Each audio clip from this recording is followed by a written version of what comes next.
So we'll look before and after. We'll look on the history and we'll look at the future of technical writing.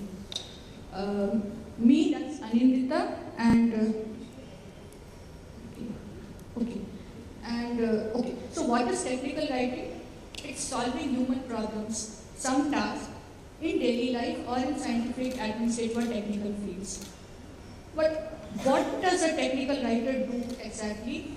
Let's go back to around 300 BC, when there was a book called Arthashastra that defines what is good writing.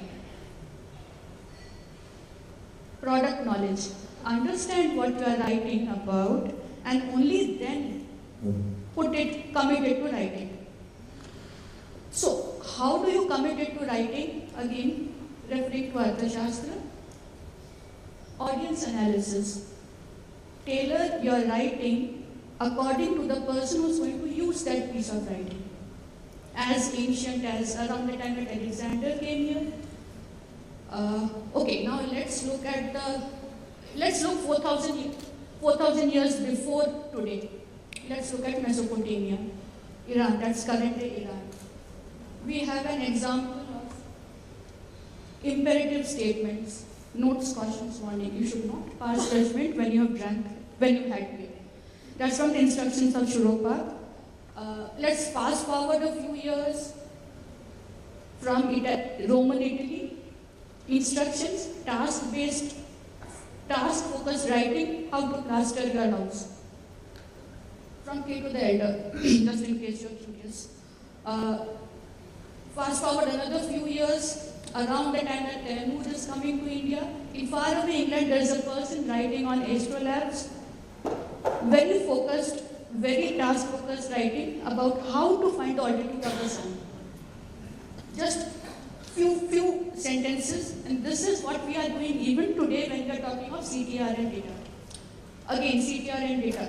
User guide 1840 AD, the task, the reference. If you do not know any of the terms there, you refer to this reference, same guide.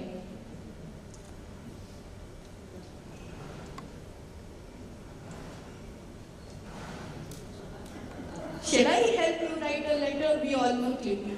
This is 1990 AD. Now we have progressed to something called chatbots.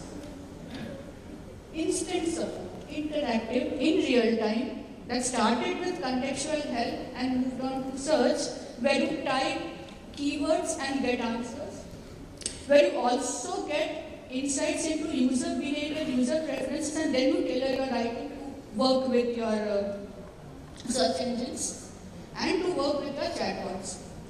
What are chatbots? They'll give you personalized guidance, step-by-step instructions based on your prompts, based on your instructions. That's just the near past.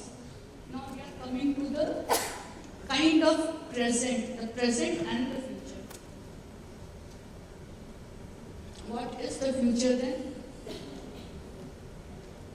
Endless possibilities. There is interaction, there is info retrieval, there is quality checks, there is information generation. So does this mean we become redundant as script writers? I don't think so. No, not at all. Artificial intelligence is just another tool. It needs well-written, targeted technical text to function. The next few slides will show you some examples of how we are not redundant. Technical writing is still not redundant. Think of natural language processing. Earlier, when you were using search, you were typing keywords, a set of disjointed words that do not form a sentence. Now you are talking to a machine in your human language, in Hindi, in English, in whichever language you are comfortable with. You also get some automatic analysis through, again, natural language. Then you have machine learning. This is a game changer. It is you input the entire Shakespeare to get back your spark notes. You don't have to sit, write the spark notes, but somebody, Shakespeare, had to write his plays. That is machine learning. Now, how is this all done?